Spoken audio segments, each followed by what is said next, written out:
بسم اللہ الرحمن الرحیم۔ بی ایس اردو سیریز میں اقبال کے خصوصی مطالعہ کا یہ 8واں لیکچر ہے اور اس لیکچر کا عنوان ہے اقبال کی شاعری کا تیسرا دور۔ اس میں ہم اقبال کی شاعری کے تیسرے دور کی خصوصیات پڑھیں گے۔ اس سے پہلے ہم 2 ادوار کا مطالعہ کر چکے ہیں۔ تیسرا دور 1908 میں شروع ہوتا ہے اور 1924 تک جاری رہتا ہے۔ اس دور میں اقبال کی شاعری کی کیا خصوصیات تھیں ان پر ہم نظر ڈالیں گے۔ سب سے پہلے جو خصوصیت ہمارے سامنے آتی ہے اس دور کی وہ یہ ہے کہ یہ سب سے طویل دور ہے۔ 1908 میں اس دور کا آغاز ہوتا ہے جب اقبال یورپ میں اعلیٰ تعلیم حاصل کر کے واپس آتے ہیں اور اس کے بعد 1924 تک یہ دور جاری رہتا ہے۔ اگر دورانیے کے اعتبار سے دیکھا جائے تو اس حوالے سے بھی یہ اقبال کی شاعری کا طویل ترین دور ہے، اور اگر شاعری کی مقدار اور نظموں کی تعداد اور تصانیف کی تعداد کے لحاظ سے دیکھا جائے تو بھی یہ ان کی شاعری کا سب سے طویل دور ہے۔ دوسرا پوائنٹ جو ہمارے سامنے آ رہا ہے وہ فکری پختگی اور وسعت نگاہ ہے۔ اس سے پہلے 2 ادوار کا مطالعہ جو آپ نے کیا ہے تو اقبال کی شاعری کا جو پہلا دور تھا وہ ابتدا سے یعنی 1897 میں یا 1898 میں انہوں نے شاعری کا آغاز کیا اور 1905 تک 7 برسوں میں انہوں نے جو شاعری کی اس پر مشتمل ان کی شاعری کا پہلا دور ہے۔ 1905 میں وہ یورپ جاتے ہیں اور 1908 تک وہ وہاں قیام کرتے ہیں، مختلف ڈگریاں حاصل کرتے ہیں اور مختلف جامعات میں تعلیم حاصل کرتے ہیں۔ اس کے بعد 1908 میں جب وہ واپس آتے ہیں تو ان کا زاویہ نگاہ، ان کی فکر بالکل مختلف ہوتی ہے۔ مغرب میں قیام کے دوران ان کی فکر میں بھی پختگی آئی ہے، ان کی نگاہ بھی وسیع ہوئی ہے۔ ابتدائی زمانے میں یعنی پہلے 2 ادوار میں اگر ہم دیکھیں تو ان کے خیالات میں ہمیں اور ان کے افکار میں ہمیں وہ پختگی دکھائی نہیں دیتی، بلکہ ایک ابتدائی شکل جو ہے وہ ان کے خیالات و افکار کی ہمیں اس دور میں دکھائی دیتی ہے۔ مثال کے طور پر خودی کا ان کا تصور ہے، ایک مرد مومن کا یا انسان کامل کا تصور ہے، یا پھر عقل اور عشق کا تصور ہے۔ تو یہ مختلف تصورات جو بعد میں بڑے جامع انداز میں ہمارے سامنے آتے ہیں۔ جو ابتدائی زمانہ تھا پہلا اور دوسرا دور، تو اس دور میں یہ افکار ایک خام شکل میں اور ایک ابتدائی نوعیت جو ہے ان کی ہمیں دکھائی دیتی ہے، لیکن جب وہ یورپ سے واپس لوٹتے ہیں تو ان کی فکر زیادہ پختہ اور نگاہ زیادہ وسیع نظر آتی ہے۔ قیام مغرب کے اثرات۔ مغرب میں اقبال نے تقریباً 3 برس کا جو عرصہ گزارا ہے، اس عرصے میں انہوں نے مغربی معاشرے کو بہت ہی قریب سے اور بہت ہی تنقیدی نگاہ سے دیکھا ہے، اور اس قیام نے ان کے خیالات میں ایک انقلاب برپا کیا ہے۔ مغرب کے معاشرے کو، مغرب کی تہذیب کو جو ہے اس کا انہوں نے بہت قریب سے مشاہدہ کیا۔ مغرب کے فلسفوں اور سیاسی افکار کو بھی اسٹڈی کیا، اس کا بھی مطالعہ کیا، اور انہوں نے اس بات پر بھی غور کیا کہ مغرب کی مادی ترقی جو ہے، یعنی مادی لحاظ سے، سائنسی لحاظ سے، علمی لحاظ سے مغرب جو آگے ہے اور اس کا جو ترقی کرنے کا جو راز ہے وہ کیا ہے، مغرب کی مادی ترقی کے پیچھے کارفرما عوامل کون کون سے ہیں، ان عوامل کا اقبال نے تجزیہ کیا اور وہ اس نتیجے پہ پہنچے کہ محنت، لگن، فرشناسی، اصول پسندی، وقت کی قدر وغیرہ وغیرہ اس قسم کی جو خصوصیات ہیں ان کی وجہ سے مغرب مادی لحاظ سے دوسری پوری دنیا میں مشرقی اقوام کے مقابلے میں آگے ہے۔ لیکن دوسری طرف مغرب کی جو روحانی اور اخلاقی حالت ہے اس کو بھی اقبال نے تنقید کی نظر سے دیکھا، اور وہ اس نتیجے پہ پہنچے کہ مذہب سے دوری، خدا سے دوری، الہامی تعلیمات سے دوری مغرب میں اخلاقی انحطاط اور خاندانی نظام میں بگاڑ کا سبب ہے۔ تو یہ تمام چیزیں یعنی مادی ترقی اور روحانی انحطاط اور اخلاقی انحطاط، ان تمام چیزوں کو اقبال نے بہت غور سے دیکھا، بہت قریب سے دیکھا، اس کا مشاہدہ کیا اور تنقیدی نظر سے ان تمام چیزوں پر غور و فکر کیا. تو اس سے ان کے جب وہ واپس آئے تو ان کی شاعری میں ہمیں مغرب پر تنقید بھی نظر آتی ہے، اور وہ اپنی قوم کو مغربی تہذیب کی خرابیوں سے بھی آگاہ کرتے ہیں، اور اس کے ساتھ ساتھ مغرب کی ترقی کا جو راز انہوں نے پا لیا تھا تو اس سے بھی اپنی قوم کو آگاہ کرتے ہیں. اس کے بعد ہم آگے بڑھتے ہیں. اسلامی اور ملی افکار کا پوائنٹ ہمارے سامنے آ گیا ہے. یہ وہ زمانہ ہے کہ جب وہ واپس آئے تو ملت اسلامیہ کا جن کے جو مسائل تھے ان مسائل پر انہوں نے غور و فکر کیا. اسلامی دنیا میں جو کچھ ہو رہا تھا اس کو انہوں نے تبصرے کا اپنی شاعری کا موضوع بنایا، اس پر بھی انہوں نے تبصرے کیے، اور اسلامی اور ملی افکار جو ہیں وہ واضح صورت میں اسی تیسرے دور میں اقبال کی شاعری میں ہمارے سامنے آتے ہیں. اس سے پہلے دو ادوار میں بھی اسلامی نظمیں اور ملی افکار اور اسلامی افکار انہوں نے پیش کیے ہیں، لیکن اس تیسرے دور میں زیادہ واضح انداز میں اور زیادہ بہتر انداز میں اسلامی اور ملی افکار اقبال کی شاعری میں دکھائی دیتے ہیں. اس کے بعد طویل نظمیں ہیں. یہ دور ان کی شاعری کا ایسا دور ہے کہ اس میں یہاں 5 طویل نظموں کے نام لکھے ہوئے ہیں. یہ ساری نظمیں اسی دور کی تخلیقات ہیں. شمع اور شاعر، شکوہ، جواب شکوہ، خضر راہ، طلوع اسلام، یہ 5 طویل نظمیں اسی دور میں لکھی گئیں. اقبال کی شاعری میں 12-13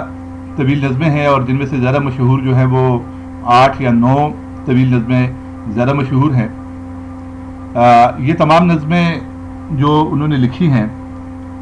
ان کا ایک پس منظر ہے. اس دور کے جو سیاسی حالات تھے، اس دور میں امت مسلمہ کے جو مسائل تھے، مسلمان ممالک جس طرح غیر اقوام کی طرف سے سازشوں اور رشہ دوانیوں کا شکار تھے، اور وہاں افراتفری کی ایک صورتحال تھی، ان کی آزادی خطرے میں تھی، اور بعض ممالک جو ہیں تو سامراجی قوتوں نے ان پر قبضہ کر لیا تھا، ان کی آزادی چھین لی تھی، اور جن کو برائے نام آزادی حاصل تھی تو وہ بھی ان کی حالت بھی کچھ اچھی نہیں تھی.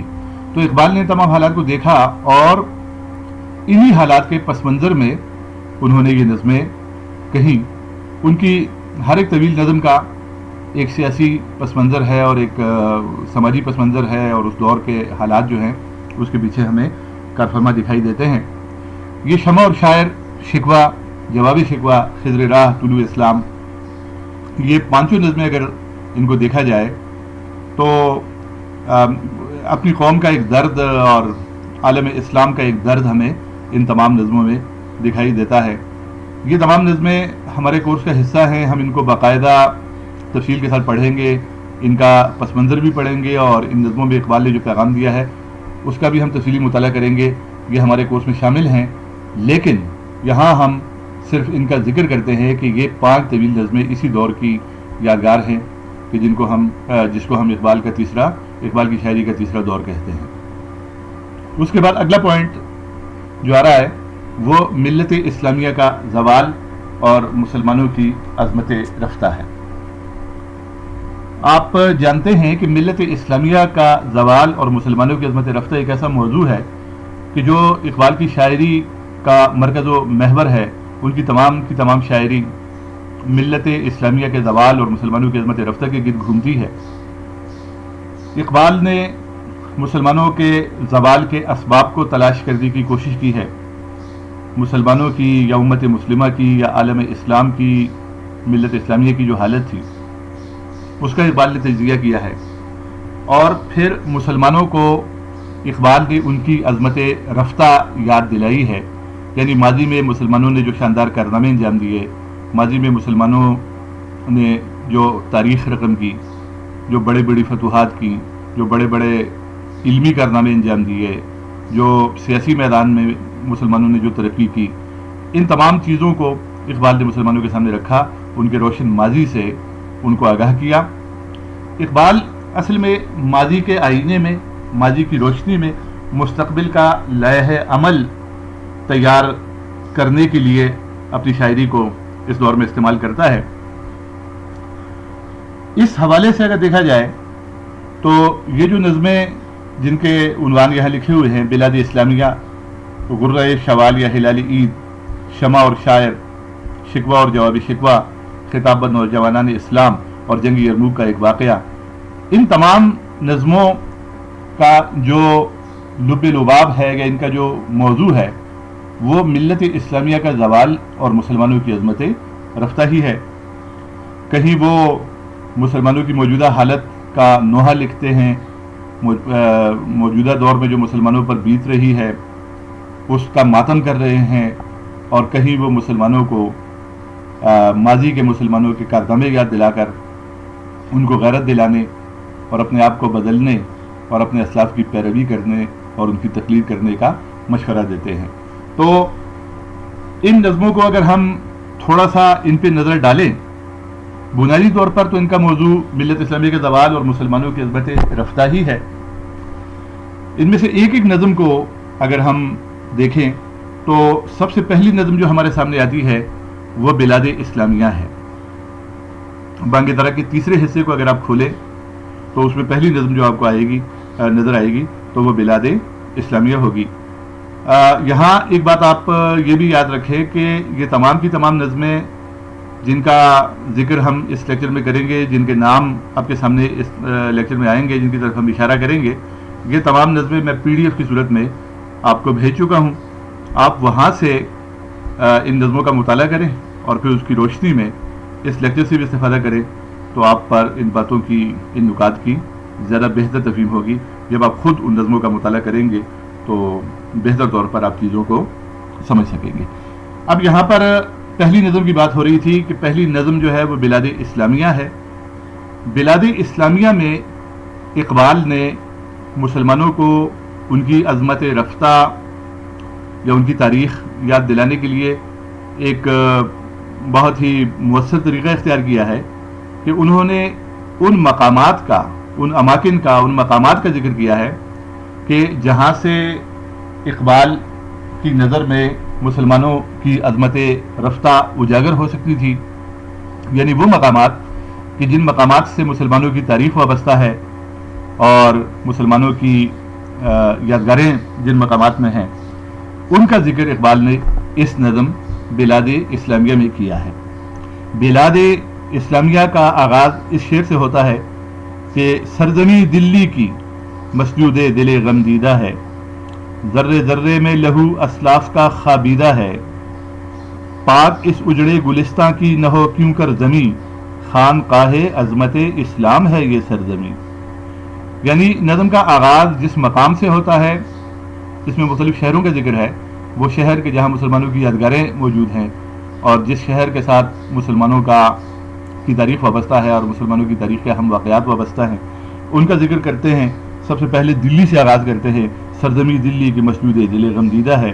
ذرے ذرے میں لہو اسلاف کا خوابیدہ ہے۔ اس کے بعد وہ آگے جاتے ہیں اور کہتے ہیں کہ دہلی کی خاک جو ہے اس میں وہ نامور حکمران سو رہے ہیں، وہ نامور لوگ سو رہے ہیں کہ جن کا دنیا میں بہت بڑا نام تھا۔ کہتے ہیں کہ سوتے ہیں اس خاک میں خیر الامم کے تاجدار، نظم عالم کا رہا جن کی حکومت پر مدار۔ پھر دہلی کی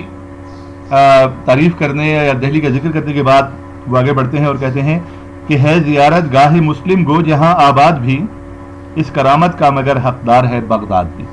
دہلی سے وہ بغداد کے ذکر پہ جاتے ہیں اور گویا ایک گریز کے طور پر یہ شعر لکھتے ہیں کہ ہے زیارت گاہ مسلم گو جہاں آباد، یعنی اگرچہ جہاں آباد یعنی شاہ جہاں آباد یعنی دہلی بھی بہت بڑی اہمیت ہے اس کی، زیارت گاہ مسلم ہے، لیکن اس کرامت کا مگر حقدار ہے بغداد بھی، کیونکہ بغداد کے شہر کے ساتھ بھی مسلمانوں کی تاریخ کے بہت سے واقعات جڑے ہوئے ہیں۔ اس کے بعد وہ لہذا دہلی کے بعد بغداد کا ذکر کرتے ہیں، اور بغداد کے بعد وہ قرطبہ کا ذکر کرتے ہیں۔ مسلمانوں نے اندلس کی سرزمین پر ایک بہت عالیشان حکومت قائم کی اور وہاں مسلمانوں کی یادگاریں موجود ہیں، اور مسلمانوں کا جو اندلس کا جو دور تھا، اسپین میں جو کا ہسپانیہ کا جو دور تھا، خاص کر قرطبہ کو مسلمانوں کے دور میں جو اہمیت حاصل ہوئی اور جو مسلمانوں کے کارنامے اور یادگاریں وہاں موجود ہیں، ان کی طرف اشارہ کرتے ہوئے اقبال کہتے ہیں، ہے زمین قرطبہ بھی دیدہ مسلم کا نور، ظلمت مغرب میں جو روشن تھی مثل شمع طور۔ پھر قسطنطنیہ کا ذکر کرتے ہیں، خطہ قسطنطنیہ یعنی قیصر کا دیار، مہدی امت کی سطوت کا نشان پائیدار۔ اور پھر کہتے ہیں کہ تربت ایوب انصاری سے آتی ہے صدا، اے مسلمان ملت اسلام کا دل ہے یہ شہر۔ تو یہ تربت ایوب نگہت گل کی طرح پاکیزہ ہے اس کی ہوا، تربت ایوب سے آتی ہے یہ صدا۔ اور پھر کہتے ہیں کہ اے مسلمان ملت اسلام کا دل ہے یہ شہر، سینکڑوں صدیوں کی کشت و خون کا حاصل ہے یہ شہر، وہ زمین ہے تو مگر اے خوابگاہ مصطفیٰ۔ اس کے بعد وہ خوابگاہ مصطفیٰ کے ذکر پہ آتے ہیں، یعنی مدینہ منورہ کے ذکر پہ آتے ہیں، اور مدینہ منورہ کے لیے وہ خوابگاہ مصطفیٰ کی ایک بڑی بلیغ اور بڑی خوبصورت ترکیب استعمال کرتے ہیں، کیونکہ نبی کریم صلی اللہ علیہ وآلہ وسلم کا روضہ مبارک مدینہ منورہ میں ہے۔ تو وہ کہتے ہیں کہ وہ زمین ہے تو مگر اے خوابگاہ مصطفیٰ، دید ہے کعبے کو تیری حج اکبر سے سوا، خاتم ہستی میں تو تابا ہے مانند نگیں، اپنی عظمت کی ولادت گاہ تھی تیری زمین۔ اور پھر مدینہ منورہ کے بارے میں یہ کہتے ہیں کہ تجھ میں راحت اس شہنشاہ معظم کو ملی، جس کے دامن میں اما اقوام عالم کو ملی۔ تو یہ مختصراً اس نظم میں قسطنطنیہ، قرطبہ، دہلی، بغداد، مدینہ منورہ کا ذکر ہے، اور یہ تمام وہ مقامات ہیں کہ جو مسلمانوں کی تاریخ میں انتہائی اہم ہیں۔ اس کے بعد اس حصے میں ہمارے سامنے جو نظم آتی ہے وہ غرہ شوال یا ہلال عید ہے۔ غرہ شوال یا ہلال عید کا چاند مسلمانوں کے لیے انتہائی متبرک بھی ہوتا ہے اور انتہائی خوشی کا باعث بھی ہوتا ہے۔ تو عید کے چاند کو مخاطب کر کے اقبال نے قوم کا نوحہ بیان کیا ہے۔ کہتے ہیں کہ غرہ شوال اے نور نگاہ روزہ دار، آ کے ہے تیرے لیے مسلم سراپا انتظار، تیری پیشانی پہ تحریر پیام عید ہے، شام تیری کیا ہے صبح عیش کی تمہید ہے۔ یہ وہ عید کے چاند کو، غرہ شوال کو یا ہلالی عید کو، یا عید کے چاند کو مخاطب کر کے امت مسلمہ کے جو مسائل ہیں وہ بیان کرتے ہیں، اور کہتے ہیں کہ فرقہ آرائی کی زنجیروں میں ہے مسلم اسیر، یعنی اے عید کے چاند تو بڑی خوشیوں کا باعث ہے، لیکن یہ خوشی اس وقت مان پڑ جاتی ہے کہ جب میں امت مسلمہ کی حالت پہ نگاہ ڈالتا ہوں، اور امت کی حالت جو ہے وہ یہ ہے کہ فرقہ آرائی کی زنجیروں میں ہے مسلم اسیر، کہ مسلمان کہیں تو فرقہ بندی کی زنجیروں میں جکڑے ہوئے ہیں، اور کہیں یہ حالت ہے کہ دیکھ مسجد میں شکست رشتہ تسبیح شیخ، بتکدے میں برہمن کی پختہ زناری بھی دیکھ۔ اور امت مرحوم کا جو استعارہ ہے یا امت مرحوم کی جو بلیغ ترکیب ہے وہ اقبال نے یہ استعمال کی ہے۔ کہتے ہیں کہ بارش سنگ حوادث کا تماشائی بھی ہو، امت مرحوم کی آئینہ دیواری بھی دیکھ۔ تو اس میں بھی قوم کے جو مسائل ہیں ان کو بیان کیا گیا۔ ساز عشرت کی صدا مغرب کے ایوانوں میں سن، اور ایرا میں ذرا ماتم کی تیاری بھی دیکھ۔ یہ تمام باتیں اس طرح ہیں، چاک کر دی ترک نادا نے خلافت کی قبا، سادگی مسلم کی دیکھ اور ان کی عیاری بھی دیکھ۔ مسلمان جن سازشوں کے شکار تھے، تحریک خلافت عثمانیہ کے حوالے سے مسلمان جو مضطرب تھے، تو وہ اضطراب یہاں ہمیں دکھائی دیتا ہے کہ دنیا کے بڑے ممالک خلافت عثمانیہ کے درپے تھے، اور خلافت عثمانیہ کو ختم کرنے، چونکہ خلافت عثمانیہ مسلمانوں کی عظمت کا نشان تھی، تو اس کو ختم کرنے کے لیے تمام طاقتیں متحد ہو گئی تھیں، تو اس کی طرف اشارہ ہے، اور یہ ترک ناداں کی ترکیب یہاں استعمال ہوئی۔ پھر جو شمع اور شاعر نظم ہے، شمع و شاعر اصل میں ایک مکالماتی نظم ہے، اور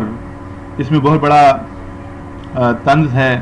اور بہت بڑا ایک درد ہے اور بہت بڑا سوز و گداز ہے۔ شمع اور شاعر اس کے نام سے ظاہر ہے۔ 1912 میں یہ نظم اقبال نے لکھی تھی۔ اس نظم کا اس میں مکالمہ اصل میں شمع اور شاعر کے درمیان ہے۔ سب سے پہلے شاعر کچھ باتیں کرتا ہے اور شمع کے سامنے اپنے جذبات کا اور اپنے خیالات کا اظہار کرتا ہے، اور پھر شمع کی طرف سے شاعر کی ان باتوں کا جواب آتا ہے۔ تو نظم کے آغاز میں جو شاعر کا مکالمہ ہے وہ فارسی میں ہے، اور اس کے بعد شمع کی طرف سے جو جواب آ رہا ہے تو وہ سارے کے سارے اشعار جو ہیں وہ اردو میں ہے۔ آغاز نظم کا شاعر کے مکالمے سے ہوتا ہے اور شاعر کہتا ہے: دوش می گفتم بشم منزل ویران خیش، گیسوئے تو از پرے پروانہ دارد شانہ، در جہاں مثل چراغ لالۂ صحراستم، نئے نصیب محفل نئے قسمت کاشانہ، مدت مانند تو من ہم نفس می سوختم، در طواف شعلہ ام بال نظر پروانہ۔ یہ فارسی کے جو اشعار ہیں ان میں آخری جو شعر ہے اس میں وہ کہتے ہیں کہ از کجا این آتش عالم فروز اندوختی، کرمکے بے مایہ را سوز کلیم آموختی۔ اب یہ جو شعر میں نے پڑھے ان کا لب لباب یا ان کا مطلب یہ ہے کہ شاعر شمع سے سوال کرتا ہے کہ تو جب جلتی ہے تو پروانہ وار آتے ہیں اور تجھ پر نثار ہوتے ہیں، قربان ہوتے ہیں، اپنی جان گنوا بیٹھتے ہیں، تو تمہاری تپش میں اور تمہارے جلنے میں یہ جو بلا کا اثر ہے یہ کیوں اور کیسے پیدا ہوا ہے؟ از کجا این آتش عالم فروز اندوختی، یعنی تو نے کہاں سے وہ آگ لی ہے کہ جو پوری دنیا میں جس کی تپش ہے اور پوری دنیا میں جس کی روشنی ہے اور جس کی تپش جو ہے کرم کے بے مایہ را سوز کلیم آموختی، اور اس سے تو نے ایک کرم کے بے مایہ کو، ایک معمولی کیڑے کو بھی سوز کلیم عطا کر دیا ہے۔ تو اس کے جواب میں شمع کی طرف سے جو جواب آتا ہے وہ بڑا معنی خیز، بہت بلیغ اور بہت ہی اہم نکات پر مشتمل ہے۔ شمع کہتی ہے کہ میں تو جلتی ہوں کہ ہے مضمر میری فطرت میں سوز۔ شاعر کا اصلی شکوہ یہ ہے کہ میں بھی تو جلتا ہوں لیکن میرے پاس کوئی بھی نہیں آتا، اور اے شمع تو جب جلتی ہے تو پروانے دیوانہ وار آتے ہیں اور تمہیں نثار ہوتے ہیں۔ آخر تمہارے سوز میں اور اس جلنے میں کون سا ایسا اثر ہے اور کون سی ایسی کشش ہے کہ جو میرے جلنے میں نہیں ہے؟ تو شمع کی طرف سے جواب آتا ہے: میں تو جلتی ہوں کہ ہے مضمر میری فطرت میں سوز، تو فروزہ ہے کہ پروانوں کو ہو سودا تیرا۔ یعنی شمع کہتی ہے کہ جلنا میری فطرت میں شامل ہے، میری فطرت میں سوز پوشیدہ ہے، جبکہ تو پروانوں کے لیے جلنا چاہتا ہے کہ تیرے پاس پروانے آئیں گے، تمہارے دل میں یہ بات ہے۔ اور پھر وہ شاعر پر طنز کرتے ہوئے کہتی ہے شمع کہ سوچ تو دل میں لقب ساقی کا ہے، زیبا تجھے انجمن پیاسی ہے، اور پیمانہ بے صحبا تیرا۔ یعنی تو خود کو ساقی کہتا ہے، شاعر کو شمع کہتی ہے کہ تو خود کو ساقی کہتا ہے لیکن ساقی کا لقب تجھے جچتا نہیں ہے، ساقی کا لقب تجھے زیبا نہیں ہے، کیونکہ محفل پیاسی ہے، محفل پینا چاہتی ہے، اور تمہارے پاس جو صحبا ہے، تمہارے پاس جو برتن ہے یا جو شراب کا پیالہ ہے، تو وہ تمہارے پاس جو پیمانہ ہے وہ بے صحبا ہے، تمہارے پیمانے میں، تمہارے پیالے میں شراب نہیں ہے، تو خالی پیالہ لے کر کھڑا ہے، جبکہ انجمن پیاسی ہے، انجمن پینا چاہتی ہے۔ تو یہاں بھی یہ سارے کا سارا ایک استعاراتی اور ایک فیگوریٹو قسم کی زبان ہے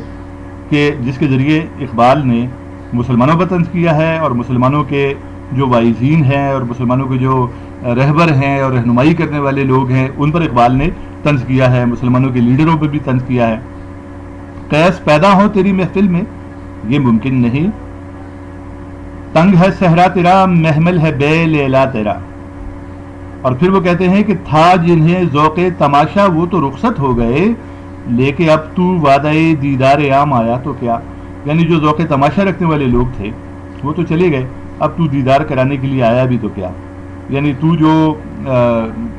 کہہ رہا ہے، تو جو لکھ رہا ہے، اس کا کوئی فائدہ نہیں ہے۔ اب یہاں پر بحیثیت قوم مسلمان جو ہیں وہ بحث ہو چکے ہیں اور ذوق تماشا رکھنے والے لوگ رخصت ہو گئے ہیں، اور پھر آگے کہتے ہیں کہ آہ جب گلشن کی جمعیت پریشاں ہو چکی، پھول کو باد بہاری کا پیام آیا تو کیا۔ جمعیت پریشاں ہو چکی ہے، امت مسلمہ کے حالات بڑے بلیغ انداز میں اس شعر میں ان کی طرف اشارہ کیا گیا۔ پھر اس کے بعد جو شعر آتا ہے تو کہتے ہیں کہ خیر تو ساقی سہی لیکن پلائے گا کسے، اب نہ وہ میکش رہے باقی نہ میخانے رہے۔ اب نہ وہ شراب پینے والے لوگ ہیں نہ وہ میخانے ہیں، تو اگر پلائے گا بھی تو کسے پلائے گا، یعنی تمہاری شاعری کا کوئی اثر ہونے والا نہیں ہے، تمہاری باتوں کا اس قوم پر کوئی اثر ہونے والا نہیں ہے۔ جن کے ہنگاموں سے تھے آباد ویرانے کبھی، شہر ان کے مٹ گئے آبادیاں بند ہو گئی، اور سطوت توحید قائم جن نمازوں سے ہوئی، وہ نمازیں ہند میں نظر برہمن ہو گئی۔ یہ بھی ہندوستانی مسلمانوں کی جو حالت ہے اس کی طرف بھی بہت پردرد انداز میں اور بڑے تنزیہ انداز میں اشارہ ہوا کہ سطوت توحید قائم جن نمازوں سے ہوئی، وہ نمازیں ہند میں نظر برہمن ہو گئی، اور فرد قائم ربط ملت سے ہے تنہا کچھ نہیں، موج ہے دریا میں اور بیرون دریا کچھ نہیں۔ یہ ضرور مسل شعر ہے، یہ بھی اسی نظم کا ہے۔ اور بے خبر تو جوہر آئینہ ایام ہے، تو زمانے میں خدا کا آخری پیغام ہے، اور شعلہ بن کر پھونکتے خاشاک غیر اللہ کو، خوف باطل کیا کہ ہے غارت گرے باطل بھی تو۔ اب یہ تمام چیزیں جو بیان کی گئیں، اس نظم میں اقبال کا ایک درد جو قوم کے لیے ہے اور وہ قوم کی حالت پر جو دل گرفتہ ہیں، وہ ساری کی ساری دل گرفتگی ہمیں اس نظم کے مختلف اشعار کا جب ہم مطالعہ کرتے ہیں تو ان میں ہمیں دکھائی دیتی ہے۔ یہاں پر آگے جب ہم بڑھتے ہیں تو ہمارے سامنے نظم آتی ہے شکوہ اور جواب شکوہ۔ اس سے آپ اچھی طرح واقف ہیں کہ شکوہ اور جواب شکوہ اقبال کی دو ایسی نظمیں ہیں کہ ایک نظم میں شکوہ میں انہوں نے اللہ تعالیٰ کی ذات سے شکوہ کیا ہے کہ رحمتیں ہیں تیری اغیار کے کا شانوں پر، برف گرتی ہے تو بیچارے مسلمانوں پر، اور تیرے کعبے کو جبینوں سے سجایا کس نے، تیرے قرآن کو سینوں سے لگایا کس نے۔ مطلب یہ ہے کہ اس میں ایک ایک کر کے مسلمانوں کے جو کارنامے ہیں اور مسلمانوں کا جو کردار رہا ہے اس کا کوئی اقبال نے بارگاہ عزیزی میں پیش کیا ہے، اور بارگاہ خداوندی میں انہوں نے شکوہ کیا ہے کہ مسلمانوں کی جو حالت ہے وہ اس وقت کیسی ہے۔ اور پھر اس کے جواب میں جواب شکوہ وہ لکھتے ہیں جس میں وہ شکوے کا جواب دیتے ہیں، بارگاہ خداوندی سے شکوے کا جواب آتا ہے، اور اس میں ایک ایک کر کے مسلمانوں کی کمزوریاں اور مسلمانوں کی جو خرابیاں ہیں ان کو وہ سامنے لاتے ہیں کہ مسلمانوں کے زوال کے جو اسباب ہیں وہ یہ ہیں۔ مسلمان اب وہ مسلمان نہیں رہے کہ جو ماضی کے اور قرون اولیٰ کے اور مسلمان تھے، مسلمانوں سے وہ خوبیاں رخصت ہو گئیں ایک ایک کر کے، تو مسلمانوں کی حالت جو ہے وہ یہ ہو گئی۔ اب یہاں پر ہماری اس ویڈیو کا اختتام ہوتا ہے، موضوع ابھی باقی ہے، باقی نکات اس کے جو ہیں وہ انشاءاللہ آئندہ لیکچر میں بیان کیے جائیں گے۔ اللہ حافظ۔